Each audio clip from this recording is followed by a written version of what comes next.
Okay, I think we can get started now. It's about time. We're still waiting for one of our panelists to join, but we can get started. And then as soon as he's around, we can have him join us. Good morning, afternoon, evening to all of you joining us from various parts of the world to this monthly webinar series as part of the NEXUS Gains initiative of the One CGIAR. And Eid Mubarak to all those who are celebrating today or have celebrated yesterday. I'm Vartika Singh from the International Food Policy Research Institute, and it is my extreme pleasure to be a part of today's webinar and join you all on the topic of the water, energy, food ecosystems nexus and One Health, where the scope and the goal is to identify opportunities for joint action. We have a great lineup of speakers and panelists for the exciting 1 hour. But before we delve into that, I wanted to share a few tidbits on One Health. This is a collaborative approach that recognizes the interconnectedness of human, animal, and environmental health, emphasizing the need for interdisciplinary cooperation. And the goal is to promote the well-being of all species and ecosystems by understanding and addressing the shared health risks at the human, animal, and environment interface. And the most important aspect of One Health is the interconnection between people, animals, plants, and their shared environment. And by addressing various interconnected factors such as zoonotic diseases, antimicrobial resistance, food safety, vector-borne infections, environmental contamination, each of which is influenced and continues to be influenced by climate change and other health threats. We look at this topic, which is relevant for the water, energy, food nexus, because health is an essential component here as well. It is intricately linked to the availability and quality of water, the energy required for sustenance, and the nutritional aspects of food production. Only yesterday, the Supreme Court of India, in a landmark ruling, has created and clarified that protection against climate change is a fundamental right, not just for humans, but also for animal and bird species. This is a seminal landmark ruling, and this comes with respect to a case regarding two bird species that were facing several challenges because of industrial expansion of energy systems.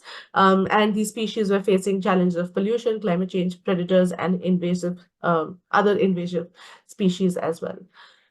With that, I would like to kickstart today's session by introducing our speakers and guest panelists for the session, and I will introduce them one by one as I call them out. The structure of the seminar today will be two research presentations, followed by a discussion with our expert panelists on the topic. There has been a slight change in the speaker list, unfortunately, as Dr. Eileen had to regretfully drop out owing to sickness. But we are very, very grateful to Dr. Jonathan, who agreed to join us at the very last minute and share some of his interesting work on the topic. So I will first introduce Jonathan because he is tied with other meetings as well and has very kindly and graciously agreed to be with us and share his work. Jonathan is Research Group Leader, Integrated Management of Basins and Aquifers at the International Water Management Institute in South Africa. He has an expertise in water security, transboundary waters, water energy food nexus, and water health. And before IMI, he worked at the US Agency for International Development. And in today's session, he's going to reflect on built water storage and human health in Africa. Jonathan, thank you very much for joining us. And we'll give you about 10 minutes to share your slides and thoughts, because I know we have to rush for another meeting. I will keep track of the time, so I might just put in like an angry emoji or stop you when the time is running out. Thank you very much, Jonathan. Over to you now. Okay, great. Noted on the time constraint. I'll try to keep it focused. So yeah, as Vartika just highlighted, I stepped in at the last minute for one of our colleagues, Aline Boulay, who is not able to present today. So in any case, yeah, I'll talk about built water storage and human health, and then the focus is primarily in Africa. I just want to pull out some highlights from our past experience on the topic, which is which span quite a number of years, and then highlight some ways forward. And you see there some of the key people involved in this is myself, but at least two others, Matthew McCartney, who will speak after me, and then we have a former colleague named Solomon Cabrit, who was at UC Irvine and now is a consultant in California. Thanks. Next slide, please. So when talking about the links between built water storage and health, when we talk about built water storage, we're largely talking about dams. I just want to highlight a lot of positives right up front. So dams bring a lot of benefits. They reduce the effects of floods and droughts. They support irrigation expansion, which is critical to food security. They enhance power production, and then they can support livelihoods as well. So there's a number of direct benefits of dams. And then it should be acknowledged straight away that these benefits usually lead to improved human health. They usually raise socioeconomic development levels, and those lead to better health outcomes. Nonetheless, it's not all positive. And on the right of your screen, you'll see a couple images. One is of what we conventionally think of a dam, which is a large vertical piece of gray infrastructure. The left of the two images, and on the right is kind of a picture around the tail of a reservoir that's usually several kilometers from that piece of gray infrastructure. And that tail end of the reservoir usually is a breeding ground for mosquitoes that unfortunately lead to an expansion of malaria transmission in nearby communities. So it's a lot of positive, but there are some externalities that we need to be considered. And a lot of our work focused on that. Next slide, please. Yeah, so what do we do? So first off, a lot of our work, and this is over the last decade or so, tried to first understand what is the aggregate malaria impact of large dams in sub-Saharan Africa. So we did work in the mid-20 teens that tried to pin down the number. And we basically synthesized a few data sets in GIS, both on malaria transmission and dam locations, to pin down that there's more than 1 million malaria cases annually associated with large dams in Africa. And that's likely a conservative estimate because a lot of large dam locations are actually not known. So we estimated we had about half of large dam locations, and then associated with those large dams, we found 1.1 million cases, which is a lot of cases of malaria that these dams, which are largely positive, are also contributing to. So small dams weren't considered in our study either. You see on the right of your screen, there's a map basically which shows in blue dots the dam locations. And one of the interesting kind of lessons that emerged from this is that dam impacts are far from uniform. Depending on where they're located, particularly in terms of the degree of malaria transmission stability, they can be greater or less. So on that image on the right, the kind of dark red represents high transmission stability. These are areas of intense transmission, like the coastal belt of West Africa. And then the kind of beigeish color, which includes like the Ethiopian and Kenyan highlands, a lot of Tanzania. These is unstable transmission. That means largely seasonal. And then the areas of Southern Africa, if you look down to Namibia and South Africa and parts of Botswana, it's basically there's no malaria transmitted anymore. And one of the lessons emerging was that the biggest impact is in that middle ground, this unstable transmission area where there's some malaria, but then when you put a dam there, it can augment that malaria a lot.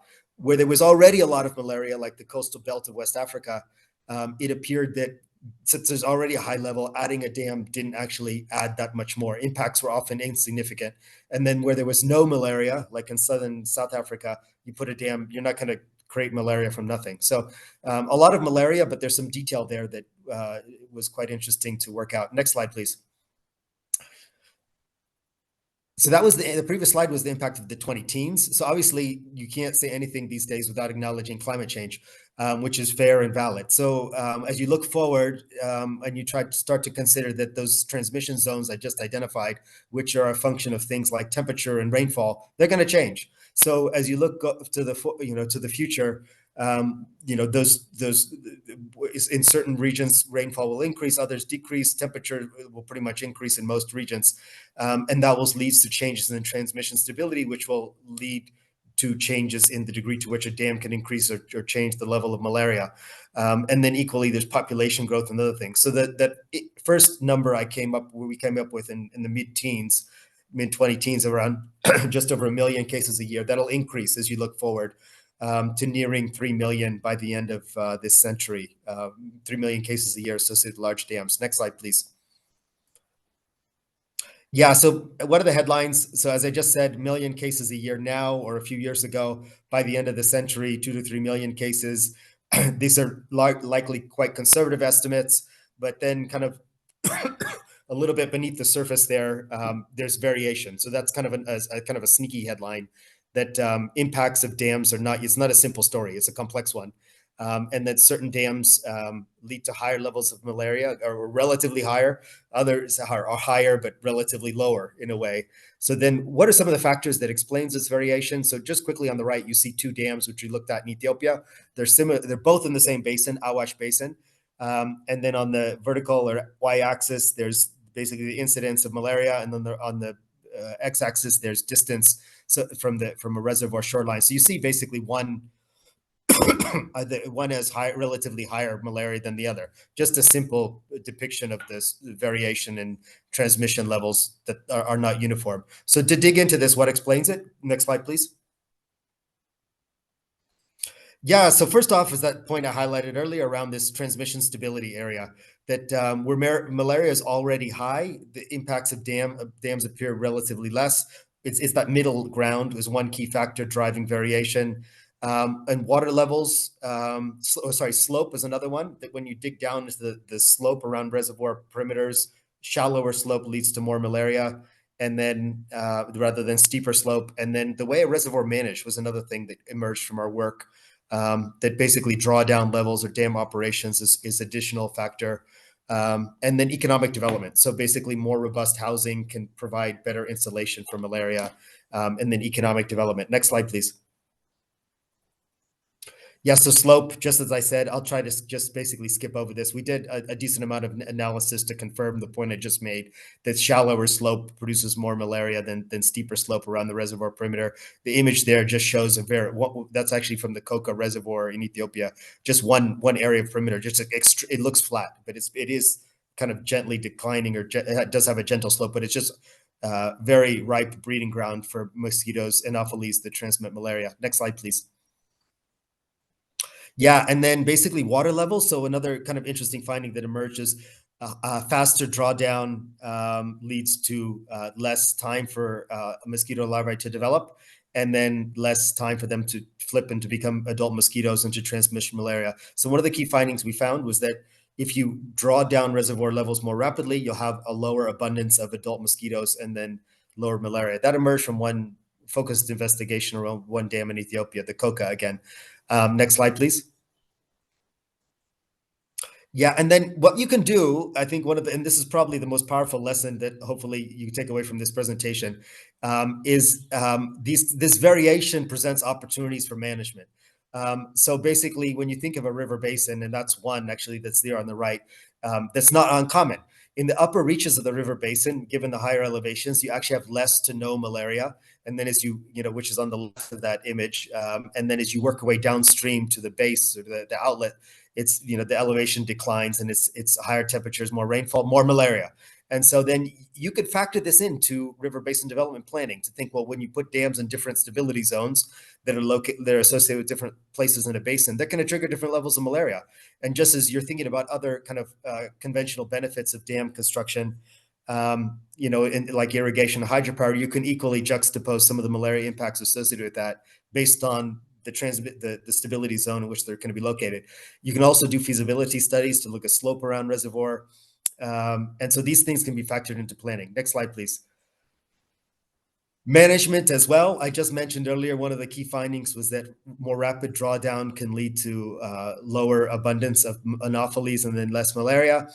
And so basically, kind of like you typically have, in multi-objective reservoir management, you're thinking about multiple objectives, and not necessarily just going to hijack all these other objectives by saying let's just think about the malaria parameter, but you can incorporate that malaria parameter among the others, and think about the potential to implement it in conjunction with those others and look at if there is a cost associated with it. We did investigation of that around one dam in Ethiopia, and we found minimal costs associated with hydropower production. In other words, there'll be minor sacrifices to hydropower production, but those could be offset with integrating hydropower production from that one dam with others in the country we're focused, which Ethiopia. We found no adverse impacts on irrigation and floods. So basically, it indicates there's potential for doing this. Next slide. I think I'm getting towards the end. Thanks. Next slide, please. Okay, maybe I will just sum up for Jonathan because the last slide is pretty clear. That dam building continues to accelerate in Africa and is definitely expected to have adverse malaria impacts, not just in the present, but also in the future.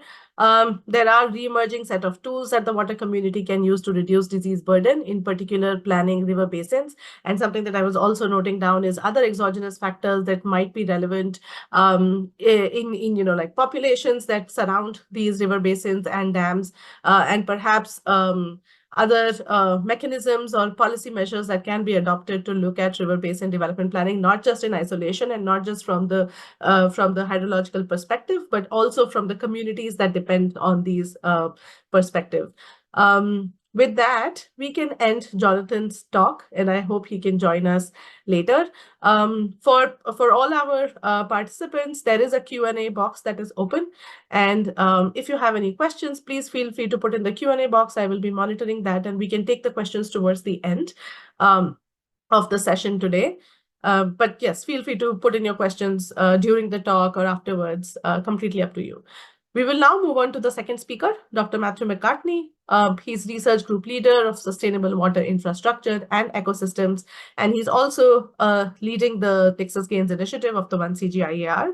He is a hydrology, natural resource management, ecosystem services, climate change, sustainable infrastructure expert. But in today's talk, he's going to focus about rice fish irrigation systems from the One Health perspective. Matthew, over to you, and we will be sharing your slides because we understand you have a poor network. So if you could just get started and we can tell if all is good. Thank you. Right, thank you very much, Vartika. Good evening, everybody. I apologize for not switching on my camera. I'm actually in the highlands of Sri Lanka, and I have a very weak internet, very poor bandwidth. So I'm not going to share my video. But I'd like to talk this evening about integrating rice, fish, irrigation, and water storage towards greater sustainability. I should say that this is both a nexus issue because we were talking about water, food, and the environment. It's also a One Health issue because, of course, fisheries are very important for human health and human well-being. Next slide, please. So why are fish important? Well, globally, about 30 million tons of fisheries are caught in inland waters, so in fresh waters. That's about a third of the total fish catch globally. This is worth, in terms of economic value, some $19 billion US dollars a year. But these inland fisheries are not important just economically, but also as a source of nutrition and livelihood security for many millions of people. Approximately 43% of the global inland fish catch actually originates in low-income food deficit countries where food is a major issue, and increasing food security and nutritional security is very important. These fisheries are a vital source of both protein, minerals, and micronutrients. So protein, zinc, other micronutrients are extremely important coming from fisheries. Inland fish tend to be more affordable than other animal-sourced foods in remote areas, again, making them very important, particularly in terms of protein production. Globally, the protein production equates to roughly that needed by 158 million people. And 90% of inland fisheries are actually used for direct local human consumption. So that means that they're eaten in the location, very close to the location where they're caught. And again, very important for poor, marginalized communities. In terms of employment, they employ something like 17 million fishers globally, with 8 million people employed in the post-harvest processes. And they're also very important for women and their role in livelihood support. Next slide, please. Okay, so in traditional rice fish systems across Asia, rice fields are often located in the lowlands, floodplain areas, which are inundated on an annual basis. These rice fields are a very important source of biodiversity.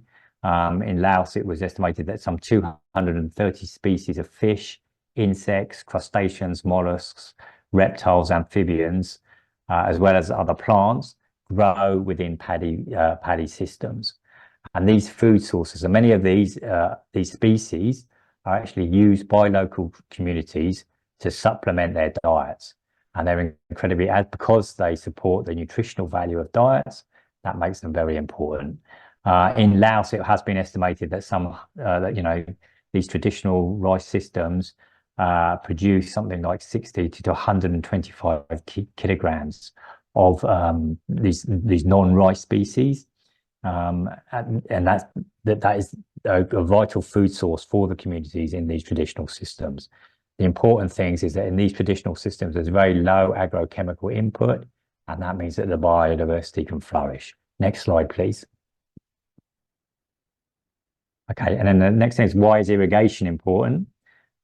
Irrigation is important because irrigated agriculture currently expands over some 275 million hectares globally. Irrigation is a critical component of the green revolution. At the moment, about 21% of cultivated land globally is irrigated, but this 21% of land contributes approximately 40% of the total crops produced worldwide. Therefore, irrigation is very important for food security. And irrigation has been and will continue to be a significant contributor to socio-economic development, important for food security, poverty reduction, income generation, etc. And many governments are planning to invest heavily in both rehabilitating irrigation schemes, but also in new irrigation schemes as an intervention for climate change adaptation. So irrigation is incredibly important in terms of food security and human well-being. Next slide, please. But just as Jonathan mentioned, with large-scale infrastructure and large dams, irrigation also tends to have negative impacts, negative externalities as well. And one of the negative externalities is on fisheries. So most water infrastructure adversely impacts fish, firstly by disrupting longitudinal and lateral connectivity of rivers. This is very important because fish need to often migrate on upstream and onto floodplains for breeding. The map on the left-hand side here shows the number of barriers to fish movement within the lower Mekong Basin. And you can see there's many thousands of barriers. Many of those are associated with irrigation systems. So irrigation has very good positive impacts on human health and human well-being, but also these negative impacts on fisheries. The graph in the middle here shows, which is from a province in Vietnam, illustrates how as rice production increased, so rice production was intensified, there was a trade-off with fisheries and fish production decreased. And one of the major problems one of the major causes of this is actually agrochemicals, which pollute water and have implications for both the mortality of fish, but also things like their metabolism and reproduction, etc. Next slide, please. Okay, so integrating fisheries into the design and management of irrigation systems. A lot of this is about trying to increase the connectivity between rivers and irrigation canals with the rice fields.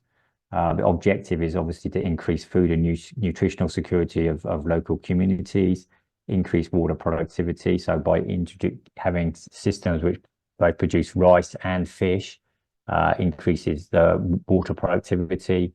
As I said before, it can generate more income per head. So I guess I can just talk about it and try to fill in Matthew's shoes here. And the point that he's talking about is integrating fisheries into the design and management of irrigation systems. The figure kind of brings in the perspective of how we can accommodate household ponds, irrigation canals, riparian wetlands, rice field ponds, all of this together with the objective of increasing food and nutritional security of local communities, but also increasing water productivity, generating more income per hectare. One of the purposes that this would also solve is reducing the need for agrochemicals and increasing the resilience of communities. Next slide, please. There are a few ways in which fisheries and irrigation can be integrated. the both figures from the paper by Boyce, undershot and overshot. There are two ways in which we can do it to allow for fish passage both from upstream and downstream. And there is a way to integrate grills on intakes to stop fish from being sucked into pumps. This might also lead for some opportunities for cultural fisheries in ponds and canals as well. Next slide, please. Reservoir fisheries is another alternative. If managed correctly, reservoirs can provide opportunity for significant fisheries as well. There is an analysis that shows relationship between the yield per unit area and reservoir area. And increasing area shows, in fact, lower yields, if I'm interpreting this figure correctly. But it seems like in several basin areas where there are greater reservoirs, there can be plenty opportunity for significant fishery development as well. Next, please. So there are a few ecosystem-based management options to enhance reservoir fisheries. This can be done through creating habitat for fish on the drawdown zone. Current ways in which this happens is essentially vegetarian clearance before reservoir filling, but it could be promising to have conserving shoreline vegetation, building reservoir wetlands to enhance fish habitats. There are other current methods that are being applied, such as stocking reservoirs with fingerlings, management of point source pollution in the reservoir catchment, sediment flushing, building fish ladders, all of these. And they offer significant opportunity to produce fish conservation zones within the reservoir and upstream tributaries. There's also a possibility to build fish passage that mix natural stream and maintain upstream and downstream connectivity. Thank you. Next slide, please. Fish-friendly irrigation. So there is the approach that is being tried is better integration of fisheries or aquaculture in irrigation investments to enhance fish production, nutritional livelihood, and economic benefits. There is a guide that was developed by IMI to increase the benefits and sustainability of irrigation through integration of fisheries. And this approach can be adopted to meet both the food security perspective as well as fisheries development as well. Next slide, please. Why are fisheries still largely ignored? There is lack of awareness, lack of data and information, also capacity. I would think that there may be other things as well. The highlighting of the importance that fisheries bring overall in the ecosystem approach is still missing. There is a widespread belief that aquaculture is the solution, which may or may not be correctly placed. So there is a need to evaluate based on data and other experiments to see whether how fisheries can play a role in ensuring food and nutritional security and livelihoods overall. Next slide, please. The take-home message that Matthew wanted to convey was inland fisheries are often invisible, but vitally important to some of the world's most vulnerable people, especially in the regions that the studies have been done and the assessments have been done. It is critical that inland fisheries are better integrated with water resource management, in particular in rice systems, irrigations, and reservoirs. So with that, we end Matthew's presentation. So both our speakers have had the opportunity to present today. Unfortunately, we're dealing with poor network overall. Trust me, this is not the case with our monthly webinars. But they are both around and happy to answer and respond to any questions. I see some questions are popping up in the Q&A box. Keep them coming. We are taking a note. Someone from the team or otherwise, not if during the webinar or later, will be able to respond to the questions that you have raised. And continue to put in your questions as well. And I hope the presentations have been somewhat informative in bringing in the perspective of One Health from water, energy, food nexus. We will now jump into the second part of the session, which where we want to hear from our expert panelists, Alvin Lopez and Timo Kasbeek. You're very, very welcome, and thank you very much for joining us today. Alvin Lopez is a senior natural resources and agricultural specialist at the Asian Development Bank, and he coordinates ADB's work in environment, water, agriculture, and natural resources management.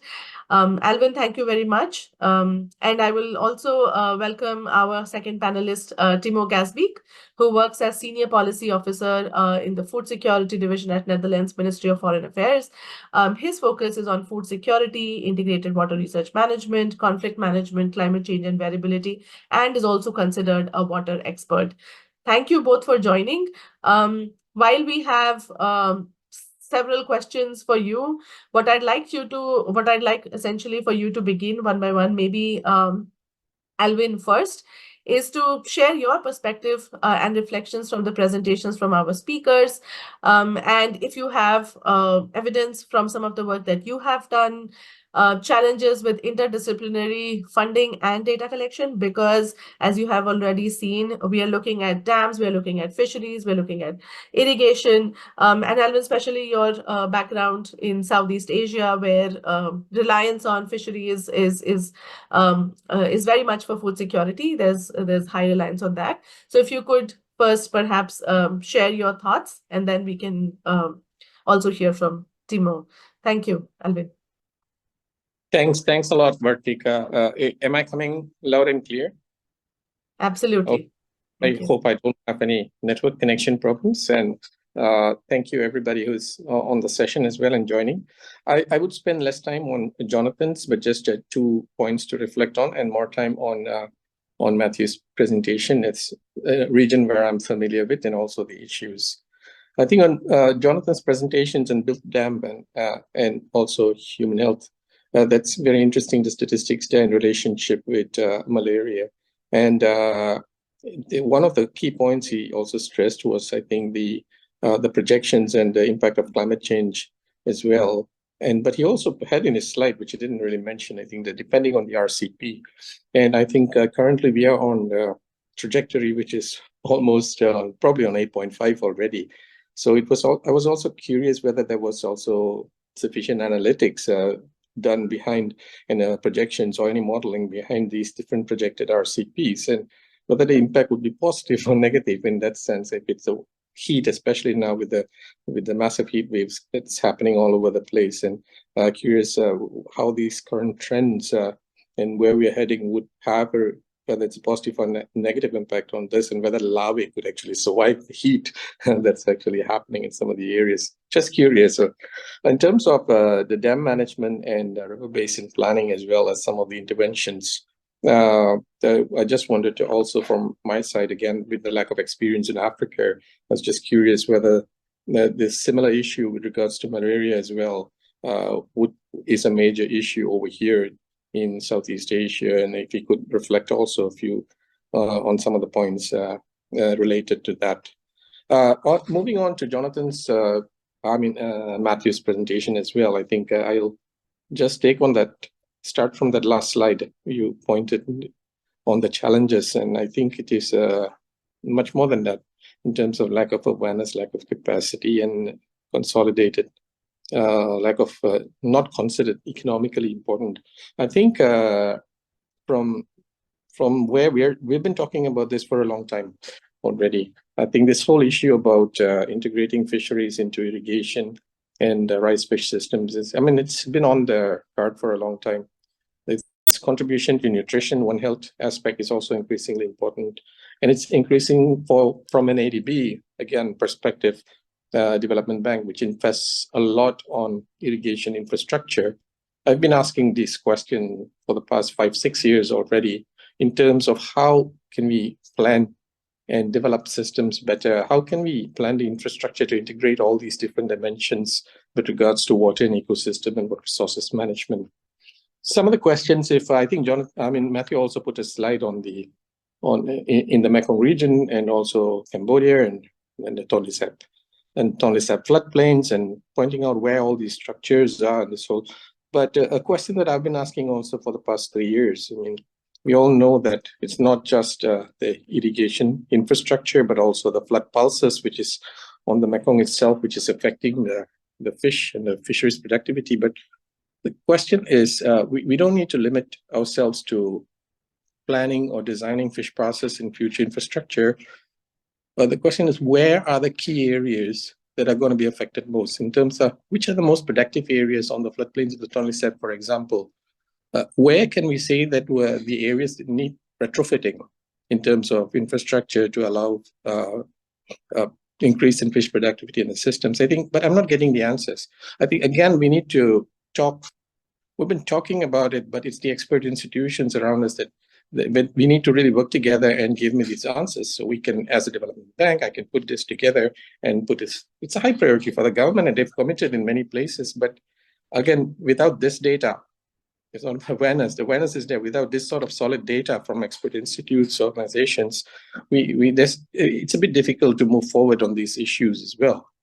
And we talked about both natural and also introduced systems. Yes. And so it's the thing about this technical advice is critically important. Another thing I also noticed is sometimes we just put in for the sake of putting in. I mean, you have lately all the designs in almost irrigation schemes throw in a fish pass. Yes, but what's the governance and management of this fish pass as well? Often in some of the designs, we went and looked at the fish passes. Is it a fish-friendly irrigation or fisher-friendly irrigation? Because that's where they put all the nets. And that's where they put all the traps. The ideal place to put. So how are you managing this fish passes? And is there a system put in place that would enable and encourage actual more during the migratory season as well? I think a final point I just wanted to touch on, I may have already hit my 7 minutes, is the impacts of climate change. Has there been enough evidence in terms of the impacts of climate change on fisheries and what it's, especially for rice field fisheries and stuff, it's much more shallow. I mean, on crop productivity, we've seen what's been happening. In Vietnam, they're planting rice at night. And so I think, is there a need to reconsider designs in rice fish systems to provide more shade or areas which are, I don't know, I don't have the answers. Has there been enough assessment on something like this? I no doubt it's critically important. And no doubt that this is something that we are increasingly looking at also, but I have more questions than answers, and I wish I would have the answers to some of these things. Thank you very much for that again, and those are just some of my reflections. Thank you, Alvin, for the reflections. It is always good to have more questions than answers because then that's what keeps us going. And I think you've very well reflected the challenges in lack of data, lack of evidence, and although there is commitment from the governments, but there's so much more that we don't usually account for because there's generally just no data to talk about it. And especially with the Nexus, because one of the things that we increasingly see is the commitment for interdisciplinary and multidisciplinary approach, because we need to talk to the water department, we need to talk to the agriculture department, we need to talk to the land department in various cases. And I mean, for every country, the situation is quite different, and bringing everyone together is one of the foremost challenges that even we as researchers face. I will now request Timo. We've been wanting to hear from you, given your decades experience in working with various countries and various regions, on why and how you think this agenda for One Health can be taken forward. What are the challenges? Of course, like we've identified a few, but from your perspective, where do we begin? How do we bring in actors from multiple groups and disciplines together? And how do we even go about it? Timo, over to you. Yeah, thank you very much. Both super interesting presentations. I truly enjoy hearing some solid research being presented. I'm stuck with boring policy documents most of my time, so thank you. This was great. I think the point was made about this not being, it's not sexy enough to get a lot of attention, but it's really important for diets. And I think that is on the fish side and the malaria side. I think it's often overlooked how important water services and the management are. I'm not sure how to bring others on board this discussion, other than maybe some of the work that was presented now about quantifying it and to show the importance that might help to let people realize that, hey, this is actually really important. perhaps I was thinking with the first presentation, if malaria reduces with distance from a reservoir, another conversation can be held with governments about zoning plans. Where do you establish settlements if you want people to not get malaria? Maybe they need to be a bit away from reservoirs. But I was wondering how you can measure where people get malaria. I don't know if you can, how easy it is to pinpoint it. And maybe a suggestion for future analysis to look at regional climate models. I've been working a lot on the Sahel in particular, and looking at climate models, and I noticed that the global climate models don't do well on Africa, especially because they miss orography, the mountains, and mountains are important for malaria. But that leads to very different temperature and rainfall expectations. So it might be good to look at that analysis again and see if it can refine things. Linking the two together, aren't there fish that eat larvae? So are there opportunities for putting fish in that eat mosquito larvae and thereby reducing mosquito pressure? I have no idea, but just a question. Huh? On the second one, I actually grew up in a rice fish area in Indonesia as a kid. I used to walk through the paddy fields and past the fish ponds, and I worked in rice areas in Sri Lanka, Myanmar, and Cambodia. So nice to hear someone mention Tonle Sap again. In the coastal areas, we also have a rice prawn mix where there's very much a competition for land use. I'm not sure to what extent that is there in these rice fish systems as well, or to what extent you can actually combine them. I think both are possible, but maybe documenting this, the offsets, but also the win-wins might be helpful in presenting the picture. I can imagine that with fish you can also contribute to more circular use of nutrients, and thereby reducing expenditure on other things, which changes the cost-benefit analysis for farmers, which is important if they're low income. And I think the other thing, what was mentioned on pesticides and stuff affecting fish, but that has an immediate impact on human health. If people eat prahok in Cambodia, and the prahok has a lot of pesticides in it, they eat the pesticides. So there's a public health aspect to all of this as well, which might be worth raise the profile and the urgency of this. A last question I have is, I have the impression that this is particularly a thing in Asia because irrigation is really an Asian thing. I'm mostly focused on Africa now, and yes, there is irrigation, but most of the landscape doesn't lend itself for it. The vast majority of farmers will never ever have any irrigation on the lands because it's simply technically impossible. So maybe that's not a huge issue as such, but it would be interesting to have some of the geographical variability and get that picture, or just focus on the key areas, and then we can leave the other areas for other topics. Thank you.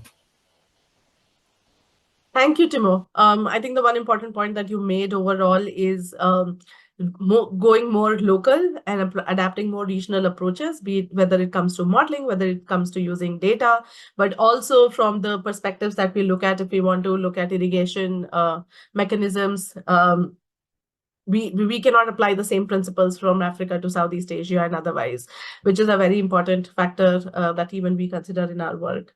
Thank you very much. There are quite a lot of questions in the Q&A box, and I'm not sure if Matthew has the network to respond, but perhaps I think these questions are also relevant to our panelists, so I can ask you one question each. Again, you don't have to give me the correct answer, but perhaps your opinion on the same as well. So Elvin, could I ask you about, there's a question in the chat box about Nexus solutions regarding wetlands, dams, rice schemes, and malaria, and who might be the most important for implementing these solutions? I think the question is from the perspective of various public or policy departments or divisions, and how does one generally go about it? If you can share some of your perspective from ADB or Cambodia or Vietnam, that might help. Alvin? Yeah, okay, I'll try to tackle that one. I think from Cambodia also, I'm based in Cambodia, so I've been here for the past 6 years, this time. Before that, 20 years ago. So, but the question on integrating this, the Nexus questions like this, I think the challenge also in terms of bringing in ecosystems, the human health dimension as well, and in terms of there has been challenges in the past 5 years or even longer for even water resources talking with agriculture. So if you're talking water resources sector and agriculture don't talk to each other, it is a challenge. Yeah. So let's start from even there. So but I think from the region in particular in here now there is a great opportunity that the stars are aligned and everyone is starting to talk to each other, and there is a greater opportunity and the low-hanging fruit is already there. They are seen in this region. Like, for example, we are involved right now in even from the scale of spatial planning to critical area, agriculture, water resources, irrigation, and ecosystems management, a sort of a joint approach, kind of a thing, taking an integrated approach in most critical areas, and trying to, from a bank perspective as well, taking sort of adaptation investment planning, which is the highest priority for a country like Cambodia, not mitigation, but adaptation because of what's actually happening. And taking that whole integrated approach is something which the government is more wanting to sort of head towards. So I think this would tackle a whole range of issues which you're talking about when you talk about this whole nexus, or the One Health aspect of it. Nutrition is increasingly important as well. I didn't touch so much on sort of disease or anything of that sort. It's not so much of an issue here, I think, in that region. But from a nutritional perspective, it's from a calorific point of view, the country is already sufficient. But then when you talk about the statistics, if you look at the statistics in terms of stunting and growth and wastage and all that, it's pretty critical still. So from a fisheries perspective as well, they're beginning to realize that there is going to be the importance of fisheries. The catch trends are not. I can talk about marine fisheries till the forever, but let's talk about inland fisheries, which is the focus here. It is not promising, but it's increasingly been recognized as a critical issue in contribution to nutrition for the purposes for the statistics which Matthew shared earlier as well. So I think I'll just stop there. If not, I'll just go on forever. Thanks. Thank you. Thank you. That's very helpful. And while I have 2 more minutes, I wanted to ask Timo again, just one small question, because this is in the chat box as well, on, like local organizations getting donor support to implement some activities in the same lines, because this is becoming a common problem. Somebody's pointed out that Uganda is facing the same problem. So like, if you have any ideas on, how can local organizations reach out to donors and get a sense of, like, how do we implement some of these analysis? Thank you. Yeah, thanks. That's a difficult one to answer because it will be different for different donors. What I'm seeing is in the donor world that more and more donors are moving to larger and larger projects. Not because they want big projects, but because they don't have the staff to do the administration for many small projects. And that makes it harder for local organizations to approach a donor for specific projects. On the other hand, there's a lot of donors that are really interested in getting local organizations more involved, and there's a lot of talk about localization. So I think the best is to engage with embassies and see if you can find any traction there, or to keep track of maybe there are bigger initiatives that end up working with local organizations and to approach those initiatives. I think that's your best chance of if you have a good idea and you're looking for anything, that's your best chance of getting it funded. Thank you. That's very helpful. Certainly gives a direction for those of us in the audience as well who are trying to work in this direction. So before closing, I would like to thank all our speakers and our panelists for taking out the time today and being with us to discuss this very interesting topic of One Health from the Water, Energy, Food Nexus. The recording will definitely be available. You can see some links are being posted on the chat box.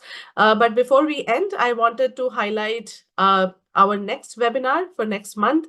This is also on water, energy, food ecosystems dynamics within the climate change paradigm. This is on 15th May. And we have two very interesting speakers to talk about this topic. We have Professor Dr. Walter Imerzil from Utrecht University and Mr. Deepak Gyawali, who is the director of the Nepal Water Conservation Foundation. They're going to be discussing the Nexus approach, which I think will be another fascinating session to attend. Thank you very much, everyone. You have a good rest of the day or the evening. And your questions and answers will be answered by our speakers who were unable to do so because of network issues. Thank you for the patience and look forward to seeing you next time. Thank you, everybody. Bye-bye.